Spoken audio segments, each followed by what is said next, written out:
The topics and opinions expressed on the following show are solely those of the hosts and their guests and not those of W4WN Radio, its employees, or affiliates. We make no recommendations or endorsements for radio show programs, services, or products mentioned on air or on our web. No liability, explicit or implied, shall be extended to W4WN Radio, its employees, or affiliates. Any questions or comments should be directed to those show hosts. Thank you for choosing W4WN Radio.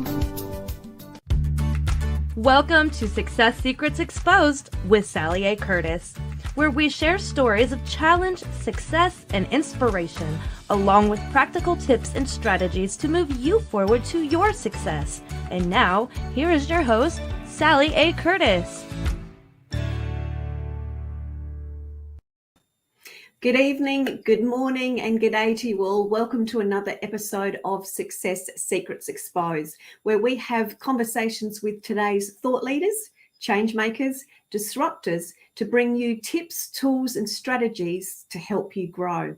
For those that are new to the show, I'm a content repurposing whiz for speakers, authors, coaches, and consultants. I help them turn their existing content into new profits. In essence, helping them turn their books, for example, into 2 years worth of social media posts. But today we're going to be talking with a very, very special guest and a very, very special friend of mine about the tips and tricks to help you hire and keep the right people. Now, Mike O'Hagan is a dear friend. He's a multiple business owner and in multiple countries. He's always been an employer, and he built his first business with a $200 investment and turned that into a business generating $23 million annually with staff of 500 people here in Australia. He also has another business in the Philippines where he has 1,000 office workers and office staff. So today he's going to be sharing with you tips and tricks on hiring, retaining, and creating staff who are profit centers for your business. Now, what's also important to note is Mike has also experienced significant downward spirals as well. So he has a diverse range of outside of the box and incredibly practical tips to share with you today. This is what makes him a sought-after business and staffing for growth speaker. So please help me welcome Mike O'Hagan to the show. Good morning. Wherever you are, good evening, whatever it is in your part of the world. Great to be here, Sally. Thank you. Welcome. It's good to have you here. And I know it's bright-eyed and bushy-tailed time in the Philippines for you now that you're back there after being able to go back home after being stuck in Australia for a while. Yeah, I flew up here last week just on a week ago. I've only just got out of quarantine by 1 day. So there you go. To the real world yet. It's been bizarre. It's bizarre. Very much so. Very much so. So I know you've got so many practical tips and outside of the box thinking to share with people. And I know I highlighted your backstory very, very, very slightly. Can you share a little bit about that backstory? Because I think that's so significant with what we're going to be talking about today and the changes that you've made over time in your own businesses. Yeah, sure. So a long time ago in my 20s, one day I was working for a multinational company in a warehouse, just doing a pretty menial sort of job, and I'd applied to be a manager, and they turned me down straight away. And I got a bit upset about that, so I decided to go into business for myself. And very quickly, I started buying and selling things, and was very successful at doing that. Within a couple of years, I had a couple of shops and about half a dozen staff, and everything was going well. But I was working 90 hours a week, 7 days a week, and my staff were only working 40 hours a week, and I was being paid the same amount of money as them. That's when I decided that this whole idea of small businesses it sucks. It's not a very good thing for a lot of people. And so I went on a bender trying to find something that I could duplicate and scale and grow. And I found that in a short distance furniture moving, a company called Movers. And that's the company I spun up to. And it was actually just on $30 million we tipped out at, and over 500 staff. And that's my history. That grew up very well. I sold that business or moved that business on about 3-4 years ago now, so I don't have it anymore. But during when that, of course, as that grew, of course, we went up, and what everybody knows is the global financial crisis in 2009, around about there, really hit me very hard. We got into a lot of trouble, like a lot of businesses are today with COVID, and we struggled. And we'll tell a little bit later about the story about how we got around that and moved the staff from one country to another to save the business. Yeah.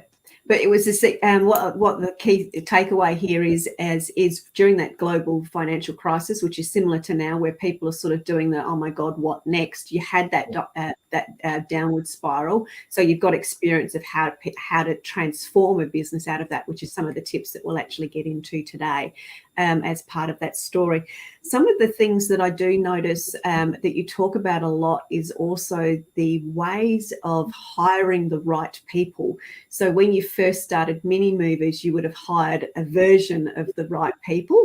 And then after the GFC, it was a different version of the right people. So talk us through some of your insights around hiring the right people.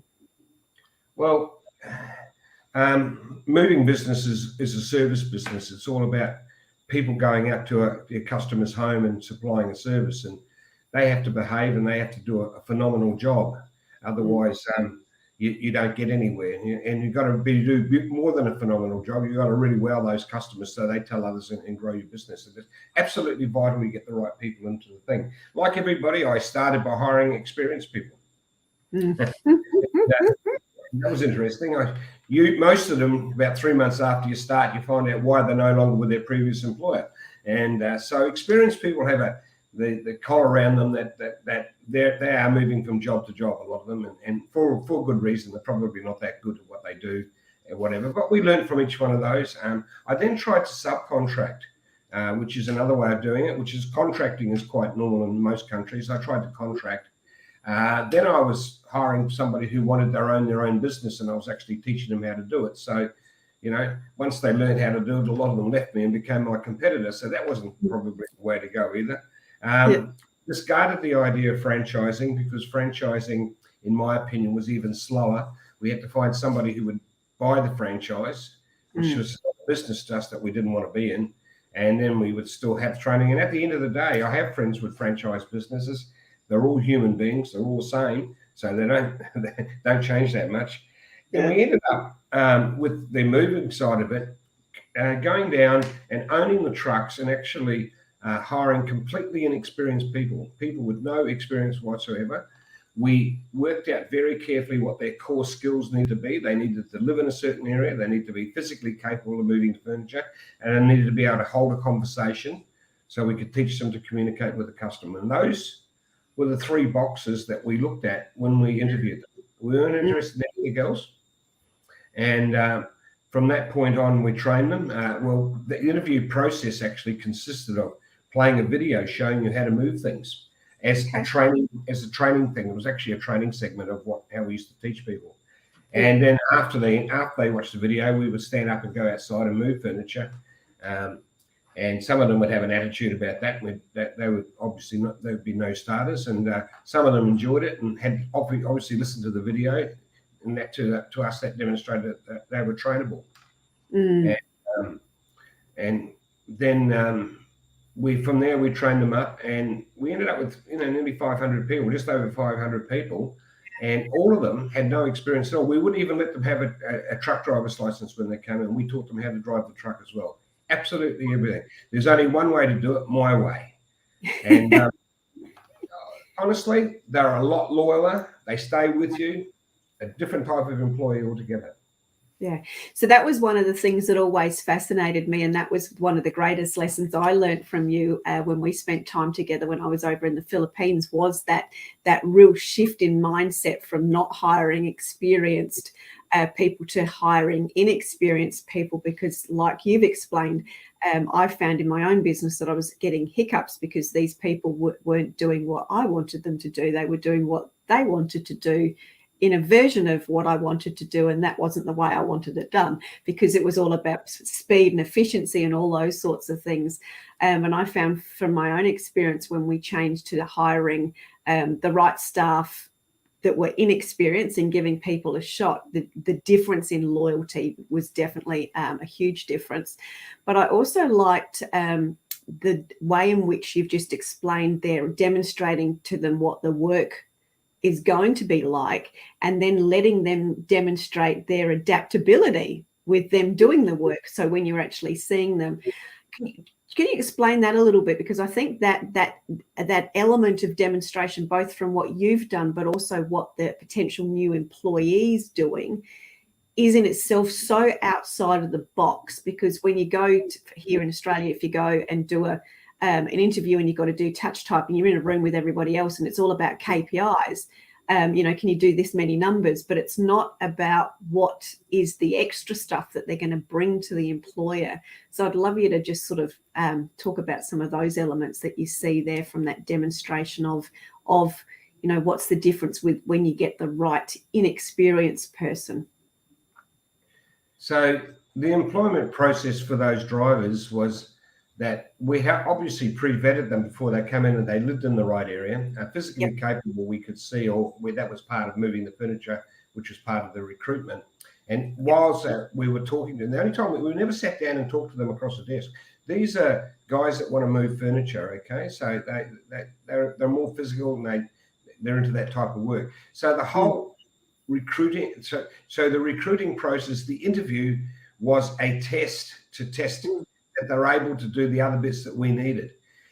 Look, there's another way I can turn it around. I did it with when I needed a PA. I needed a personal assistant. I've always had a personal assistant in the background doing everything for me, and they stay with me for quite a number of years, and most of them have moved on into management roles in my businesses. But so I needed a personal assistant, and I wanted to go to the Philippines and use a Filipino. So it was just what I was doing at the time, and that was what my need was. So I wrote up a test, and the test went vaguely like this is a written test. We want you to open a Word file. We want you to name the Word file with your surname.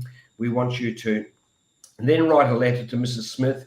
Mrs. Smith is complaining to our business. She said that our fellas did this, and this, all sorts of nasty things we described. We want you to write a letter so she doesn't bug us anymore, so she doesn't chase us anymore. And then we want you to email that. And this is part of in the thing. Email that to this specific Gmail account. Yeah. So that was the instruction. We went very wide to the market. We went everywhere we could, paid advertising, free stuff, Facebook, LinkedIn, all those places. And every time somebody acted interest in the job, I had another little person in the middle doing this. They immediately responded with a reply email with the test.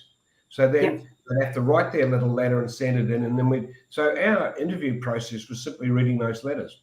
Now, what we were doing is we were testing, is their English really good? Can they write a letter that's perfect? Were they able to talk the way out of a problem? Because it's my PA, they obviously have to do 10 things at the same time and be able to talk to people and sometimes, unfortunately, calm people down and do those sort of things. And they're all the skills that I needed in a PA. Now, people skills, you can't, the only way I could assess them was to have them write a letter. And, when you read the letters, you instantaneously saw who was suitable for the job. Now, that's an employment process where you're testing to a skill to get them that you want, and skills that you pretty well can't advertise for. You can't advertise for people's skills. You can't teach people's skills. I can teach them. Now, my theory was that, by the way, the whole process did not say what programs we use, all that sort of stuff, because I can teach that in 2 minutes. Easy. If they don't know Microsoft Outlook, we can just whack them into whatever, lynda.com or whatever there is out there nowadays, and just they can learn that really fast. But I cannot teach people skills, and I don't have the time to finish off their English. So I tested to the things that I couldn't teach, and we did the initial assessment around what we can easily see.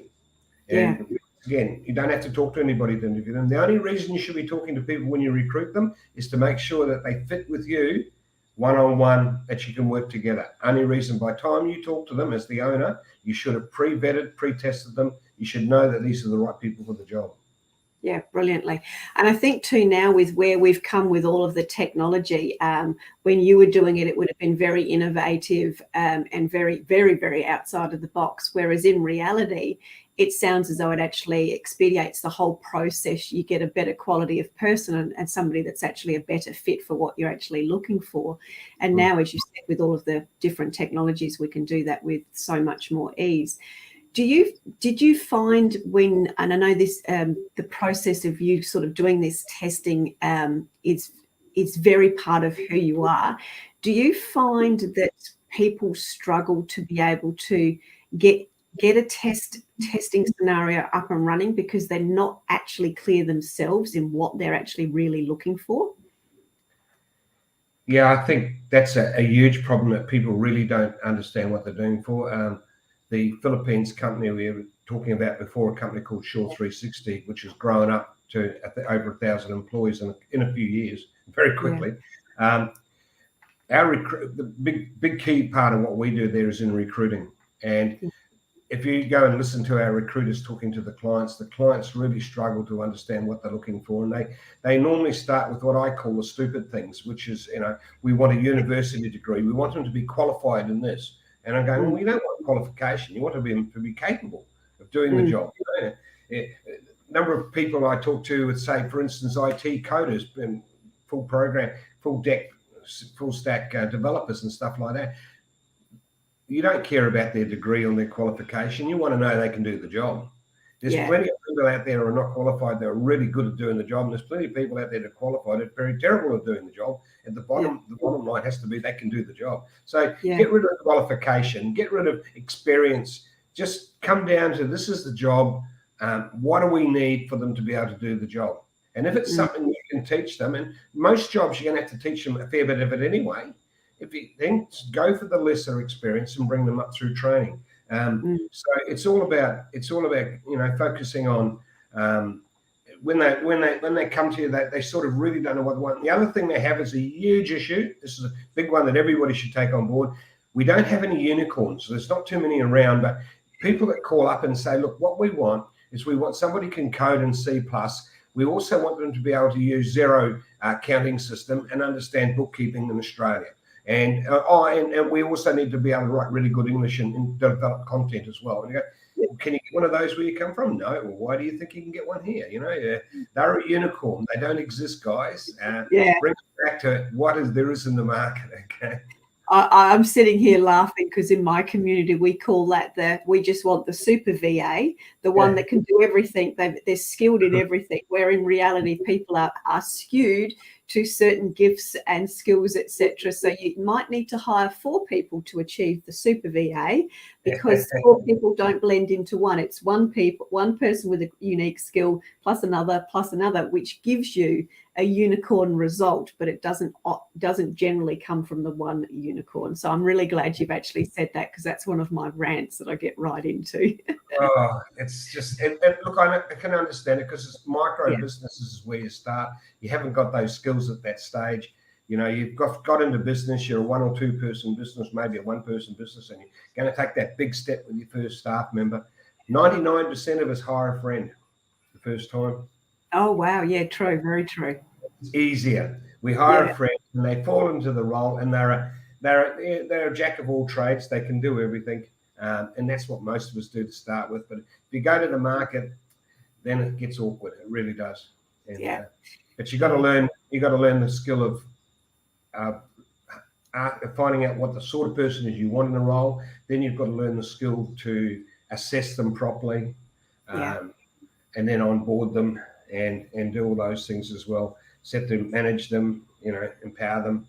And I'd love to talk more around that, because that was something that I really experienced when I was over with you and when I was walking through Shaw 360 and just seeing the staff in general, was that you had hired the right people because of your process.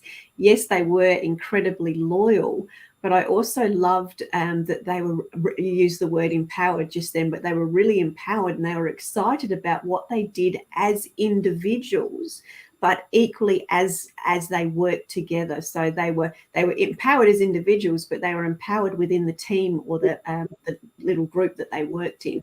And that's something that I would imagine you've done through all of your experience, but that in itself is such a significant element. So can you talk to that at all? Look, I know you're smiling. I'll give you the secret key. The secret key is 80% is good enough. So one of the problems that I have, and I'm sure I'm no different than anybody, is I'm a perfectionist. I'm a perfectionist in what I do. And as a perfectionist, I'm so perfectionist, I want to micromanage everything. I want to get down and match every single thing, micromanage them. And boy, do we waste a lot of time and energy in there. And it took me quite a number of years to understand that.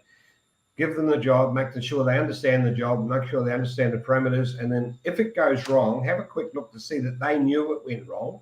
And if they knew it went wrong, most of them are kicking themselves that it went wrong, and just leave them alone. There's nothing else you're going to do. And they already know. If they don't know, then raise it with them in a way so they understand, but carry on. So the secret is you really got to get away from micromanaging. You've got to settle down at 80% is good enough. And to do that, you've got to empower your people to be able to make decisions and do things and go their way. And that comes from loyalty, and it comes from backgrounding, understanding. They need to understand what's acceptable, what's not acceptable.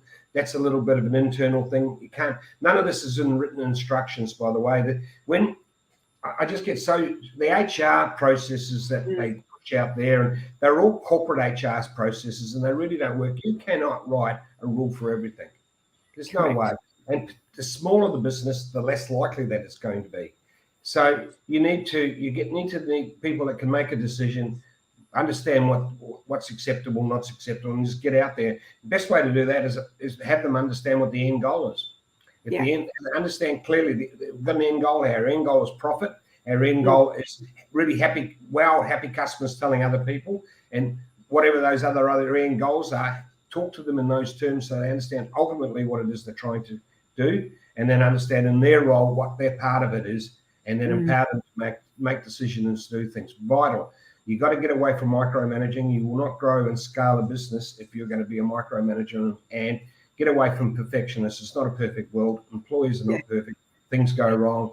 Smile at them and carry on, okay? And every time it goes wrong, figure out if you need to change something to fix it or it's not. But don't knee jerk to everything that goes wrong. Yeah, I think we're sitting here laughing because yes, everybody wants the super VA or the unicorn, but they also sort of overlook and overlord them. And I understand the unicorn side of things, because when you don't know what you don't know, you just want somebody to fill all of those gaps that you don't want to do and don't know about. And you assume that externally they can do it for you, which is why people look for the unicorn. But then they get into I found this person, I need everything done right. Whereas forward movement is the end goal. And I love that 80% is good enough. The key takeaways there for me was let them know how they can win by giving them the right parameters of what winning looks like and what is required to wow the customer and what's required within their role, and keeping them up to date and in the process of, helping them achieve their end goal, which helps the team achieve its end goal, and then obviously the organization that achieves its goal as well. So within there, we've probably, if we step back a little bit, what are the tips that you've got around going through the onboarding process? And I'll call it that, and I know that's a very, very HR term. And I know from my own experience, when people are putting VAs on, and when I did it for the very first time in the worst way possible, was I didn't provide any training. I just, you know how to do that, go. So completely left them to their own devices. So there's obviously a little bit of guidance or onboarding or training. What are your suggestions or tips around that to help them work out how to win and, understand that 80% is good enough so you can get on doing what you do best in your own business? We don't exactly share 80% is good enough with the staff members. Don't give them that much away. Understand that. You in yourself, you need to do 80% is good enough and move on, okay? Otherwise, you become a micromanager. Look, onboarding is about welcoming to the team. and there's various aspects. Welcome to the company. This is what the company does. This is what the roles are. This is the structure. This is what's in it. And these are the team members. This is who you're working for. I do not like the corporate formal job descriptions. I think they're too exact. And honestly, in this world, everything's changing too quickly for that. Some serious issues. HR would come in and say, well, we've got to have a job description. I go, you know what? We do that. And then 3 months later, we make a change here and a change there. And then if you go back 2 years, you'll find that a job description that was given that person 2 years ago, which is still there, is completely wrong. It's gone. It's changed. So you need to understand that these things happen like that, and you can't do anything about it, particularly nowadays. What happened to all of us in the last 22 months has been bizarre. It's not one of us hasn't dramatically changed something in our business, and none of us had a business plan or an idea we're going to do that. It was a gut feeling, let's do this right now, Adapt. A lot of us survived because of that. So keep away from the formal job descriptions. I like a video from the owner that gets in and says, look, welcome to Mini Moves, our moving company. And I have a story, and I'm not going to tell it now, but I have a story that talks about the first job we ever did. About the two guys that I hired to go out and do the first job, and they did things that were amazingly good for the customer, had the customer jumping and wow. And I talk about what they did and how the customer was, and then how that customer told other people. And that's the basis of this company. That's what we want you to do. We want you to go out and create customers that are happy, right? And so my welcome to the company is me telling that story. So it brings them into the fold so they understand where we came from and the story of the perfect customer. And it's called painting a picture if you want to Google it at all. It's a management technique. Yeah, I wrote down it's enrolling them in the vision by providing an example of the perfect vision. You tell a story. You put it into a story context. I discovered it was a management technique years after I started doing it. To me, it just made sense that when you come work, I tell you that this is what we're about. So look, you set the scene for the company. You talk about the structure as it is now. You talk about the good things and the bad things. Look, if things around here change, they change all the time. They change without notice. If you're the sort of person that gets frustrated with change, I think you should go somewhere else. I'm quite brutal.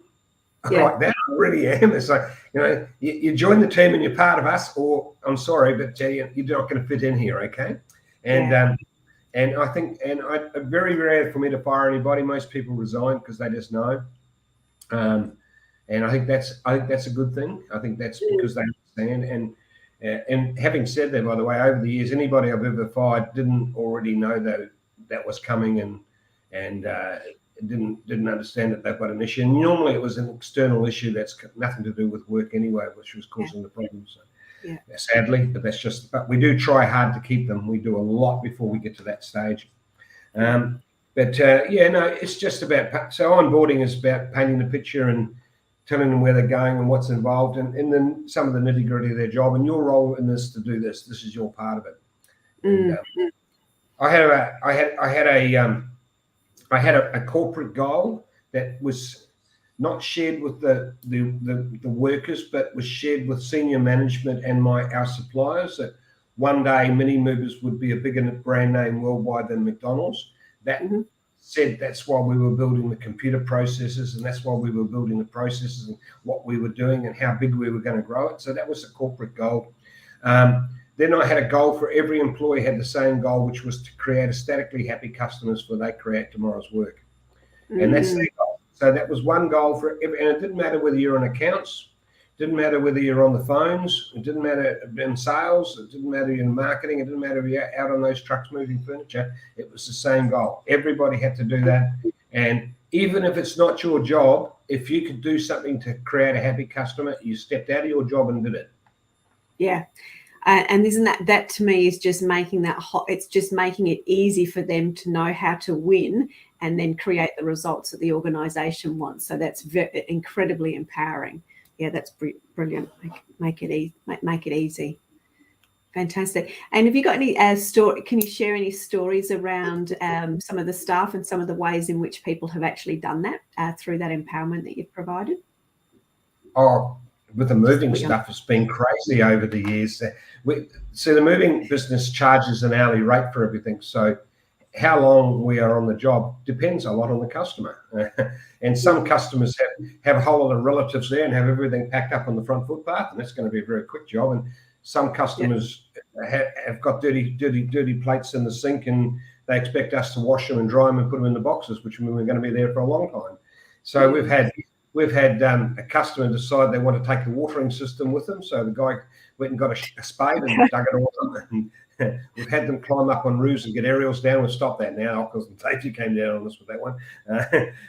Over the years, we've just done some crazy stuff for customers, whatever the customers need, and because they're paying for it anyway, but we'll do within the terms of a normally handyman normal thing. We won't do anything that the trades required, plumbers or electricians, but we'll do anything else as you would. And I've seen them work around the clock. I've seen them do amazing things. When we had the floods, we had guys that worked over 24 hours. I know you're not supposed to, but there are sometimes times when that's what needs to be done, And what I've gathered from the conversations we've had and some of the stories you've shared, that was 99% of the time the employee's choice to do that, to deliver in the manner that they want to deliver, to continue what they're doing. And that's where that strong empowerment, where you've had the ability to be able to employ the right people. So the internal culture meant that you would never have to tell anybody to do any of that stuff. It was a natural thing for them to do. Yeah, beautiful. I'll read something else. Another thing that I did, which I think is really, really clever, is I have a thing called a team bonus.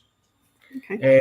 And this is really profit sharing without the word profit sharing. So the team bonus was designed to pull everybody together and get them to make sure the other one's doing the right thing. So the team bonus, just understand that we have a guarantee that if we damage it, we fix it, which means if we break anything out there, we're going to fix it. And we did that internally out of our money. It's part of our charging structure. We've got an allocation to cover those things, of course, as you would. So what I did was, we were well overdue for a major pay increase. There was a lot of pressure on us, but the margins are a bit squeezed, and it wasn't really, from that side, it wasn't a good time to have a pay increase. Probably very much like a lot of businesses are right now, and we'll get into the great resignation in a minute, but man, it's causing a lot of these problems right now. There's a lot of pressure on pays, and there's no people, pressure on, but of course there's customer issues, so there's not much. Many businesses haven't got the same cash flow coming in, so they're in a big squeeze. I understand that more than anybody. Yeah. And so what I did was I took a percentage of turnover, and I think it was 3%. There's no need to quote me, but I think it was about 3%. I took 3% of turnover and I put it in a pool. And then I went through and I listed all the things that can go wrong: late for work, damage something, vehicle accidents, all sorts of things. And I listed them all down. And then I went to the staff and I said, okay, now, the more money we take, the more we earn, the higher the pool will go, because it's a percentage of turnover. So every week we're going to tell you what the turnover is and how much went into your pool. And you can watch that, and you've got to push the growth of that. We've got to get out there and sell more, get more customers. That's how that grows that. Then every mistake we make is going to cost you this. And I had a whole cost structure around how we would cost it. So then we would take that out. And then what's left over, I'm going to share amongst all the full-time employees during that whole period. So if you left, you didn't get it. And if you left, it means your workmates got more. Interesting. And then I'm going to share it every 3 months, I'm going to share it equally across all of the full-time employees in the company. And it was designed so that it was enough to buy a flat screen TV. So it was a few $1,000s. Yeah. And I did it quarterly, every 3 months, because I wanted it to be a big one. I found that if you give staff a bonus and you pay it every week, they mortgage themselves up to it. Yeah. Get used to it. And then if it stops one day because it's a bonus, they can't afford their repayments, and you've got another problem on your hands. So I wanted it to be big enough. Now, that whole bonus was called the team bonus, and we pushed it down. Everybody was in it. We really, and the whole company was driven around the team bonus. It means if the guy you're working with damages something, what he just did was take money out of your pocket. Yeah. Yes. So we used to teach them that. If you're with somebody and they damage something, there's money out of your pocket. And I used to sit there and go, I don't care if you guys damage something. I'm not paying for it. It's coming out of your bonus. It doesn't worry me, huh? And I used to do that. I actually got right up at one stage saying say that to my staff. Of course I say it to my staff. It's not my problem. It's their issue, right? Yeah. But the team bonus pulled everybody together, and it made them. The other thing we did with the recruitment is that they were selecting the people that they select to work. The part of the recruiting thing was that once we select them, we put them on a trial period. During that trial period, their workmates ticked off through a formal process that they want them or don't want them. Yes. So they had to approve next new person coming in as well. Yeah, so everybody, yeah. Absolutely vital that your current staff help select the new people coming in. Yeah. You need it as a team. You need it as a team. And then if your incentive system, your bonus system is also pulling them together so that all the mistakes are costing them money and all the successes like more customers, more money coming in are making them money, then you're okay. Now, I never did it. It's like a P&L in a way because I didn't want to share the P&Ls with the guys. They wouldn't understand it. And it was not something I really wanted to get into that much. But this thing is like a P&L. It's a percentage of turnover and the oops is taken out. Designed specifically to make your team work together, presented to the team in a team way saying, well, it's about each other. It's about helping each other. If somebody's down and they've got problems at home and they're grumpy and they're actually making mistakes, well, you better help them. You better put your arm around them and say, it's going to be okay. Let's get going, okay? Yeah. And that's what you want your team doing, team all rowing together in one direction. Yeah, brilliant. I'd love to dig into your insights now around the Great Resignation and this shortage of staff, because I can only imagine that, as you said, there is the pressures on pays. You've had a great experience where that's been highly successful for you, as you've just explained.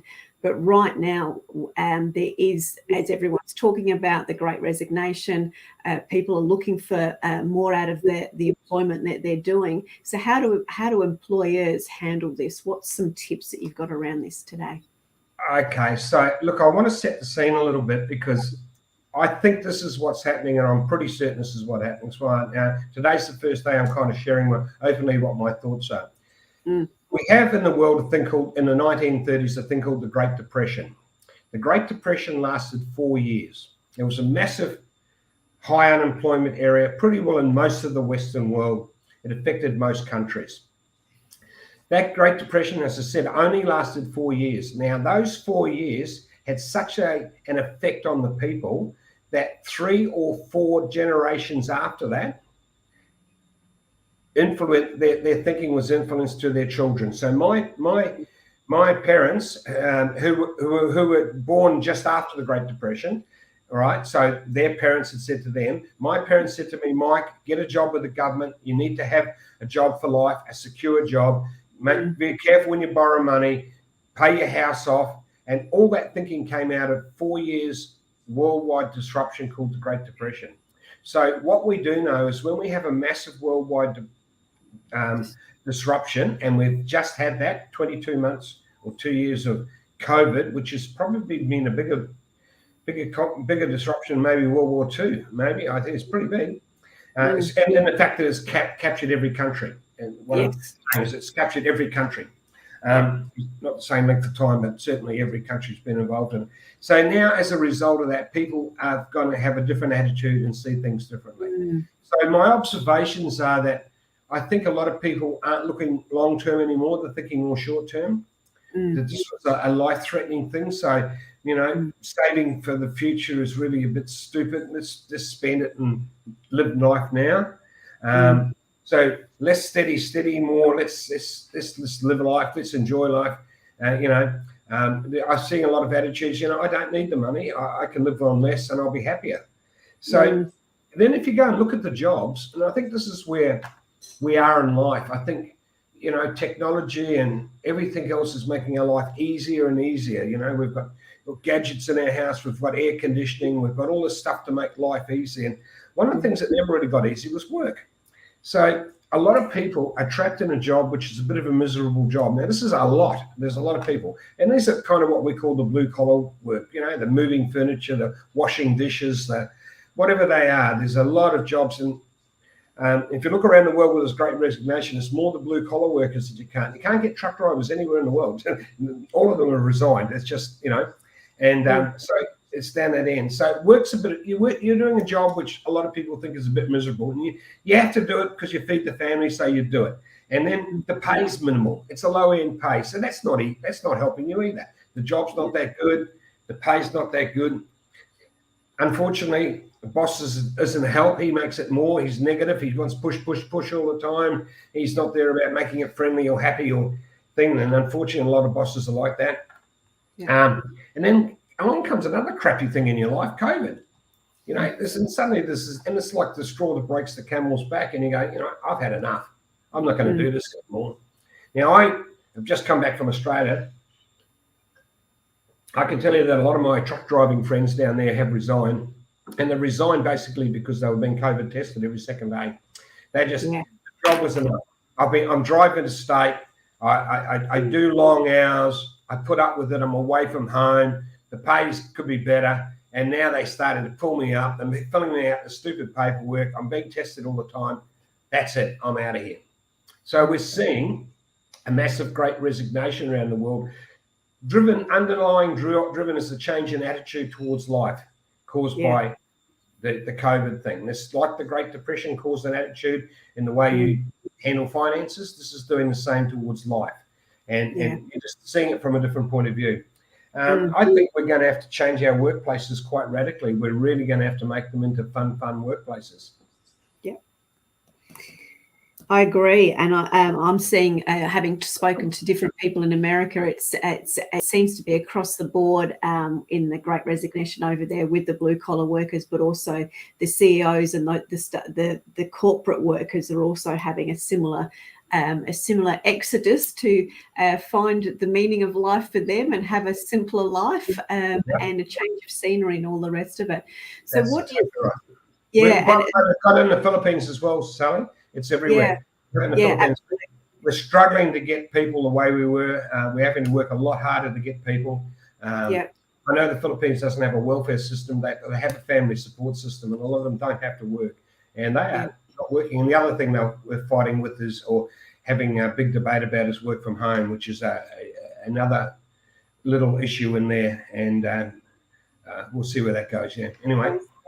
That's totally right, because we're having the same thing here from a corporate perspective. I was having a conversation with one of my communication experts a couple of weeks ago, and we were talking about the Great Resignation as well, and that how the employers and the employees are saying, yes, we are more productive at home, but what the employers were talking about was that, yes, I agree, you are more productive at home, and this is working for the organisation. But what gets missed is, yes, productivity is good, but they miss innovation and they miss collaboration, which are the other two pinnacles that help organisations grow. So I'd love to talk about, how we can change. You've used the word fun. Yet people are definitely wanting to have a more joyful life. And if that includes employment, they now expect employment to be part of that joyful life as well. So I'd love to hear your insights around that. Quickly, I'll give you two resources that people should go and have a look at and think about. The first one is, just go in and you can Google this and it'll come up. Google the Seattle fish pike markets. The actual resource is called Fish, just the word fish, and it's based on the Seattle fish pike markets. And it was originally about getting more customers by having a fun environment. But I want people to go and look at the videos. There's many of them out there. Go and look through the videos. Have a look at the videos of the workplace itself. It is like that. I've been there. They're crazy people. They did exactly what they did on the videos there. They really do that. But that's a fun work. What a lovely place to work, a fish market with smelly fish and ice. They're having more fun, and they don't have any staff turnover. So go and have a look at that. Also have a look at Zappos, with what Tony did with Zappos, with their call center and the way they put their money back into their staff. And look at that. And I think there are two resources at the moment that employers should all go and have a good think about. Go away and think about, what can I do in our workplace to make this a place that people want to come to every day. You've got to move away from this, people work here because they have to, because they've got to feed their family. That's not going to work anymore, guys. That's disappearing. We've got to create workplaces that people want to come to. And I know from experience that they are a lot more productive. I used to have a call center in Australia, which was very much like Zappos. It was fun. It was crazy. And it got destroyed when I put corporate managers in there, and they went through it with the health and safety stuff. And they stopped us throwing screwed up paper at each other, would you believe? Because it could hurt somebody. How stupid can you get? We used to have paper fights in the middle of things. It was crazy, crazy place, but it was a fun place. People used to love coming to it. And man, were they productive, totally productive. Very, very good. I think that's the key thing there. If we just do a bit of a recap, people are wanting to be in fun environments. They're not wanting to be micromanaged. We as owners and managers need to know that 80% is good enough. Staff need to know the ways in which that they can that they can win. We need to make training more relevant, practical, demonstrate, involved and empowering, so people feel part of the team and know how to win and help the company grow. Just as we close off, Mike, I know that we'll pop up on the ticker your calendar if people want to actually book a time with you to discuss with you how to go about hiring staff and finding the right staff and keeping the right people. You've got that, and you're happy to talk to people around that. Obviously, they can contact you via your website, which we'll have up as well. Is there anything else, just in closing in the last minute, that you'd like to share with people? I like to give a little plug for the Philippines. I've lived in the Philippines for 12 years, guys, and there's a massive, great pool of very, very employable people here. You're talking 100 million people, most of them well educated, and they are going to be the answer for a lot of staff shortages around the world. If you're having trouble getting skills, and we're not talking about BAs now, we're talking about high level stuff. CFO accountants, not just a plain accountant, not bookkeepers, accountants, they're a simple dime a dozen, but CFOs and high level things, engineers, architects, all that type of stuff. And there's massive business opportunities in this. If you're looking for an opportunity to build a business, have a chat to me about that as well, because that's where it is. But the Philippines, Shore 360 is the name of the business that we have here, and we're really good with this employment stuff. And it is harder here as well, but we can find people. They're everywhere. Have a good think about that. There's massive opportunities here. So what happens in one part of the world gets counteracted in the other part of the world. Very much so. The way it is. Thank you. And as I said at the very beginning when I introduced Mike, I've spent time with Mike. I've been over in the Philippines looking at going through Shore 360. I've seen the incredibly high caliber people in that architect, in the CFO arenas, and was gobsmacked at the level of empowerment and loyalty and fun in which I experienced it within those organizations. So certainly do reach out to Mike to find out how he can help you grow your business as well. So thank you very, very much, Mike. For those that are joining us next week on the show, we have a lady by the name of Pat coming to join us. She's going to be talking about the ways in which to monetize your book. One of my pet peeves is I see so many people write books and then not turn it into a profitable asset that actually generates money for them. So she's going to be talking to us how to monetize your book. But thank you very, very much for joining us. Thank you again for Mike for sharing his wisdom. Please reach out to either of us if you need any support in any way. We're more than happy to assist you and refer you to the right people. Thank you very, very much. And we'll see you again on the next episode of Success Secrets Exposed. That's it for this week's episode. Thank you so much for joining us, and I trust that you got some inspirational tips to move you forward. You can find this episode along with many more on your favorite streaming platform such as iHeartRadio, Spotify, iTunes, and more. See you next Thursday at 7 p.m. Eastern Time for more Success Secrets Exposed with Sally A. Curtis.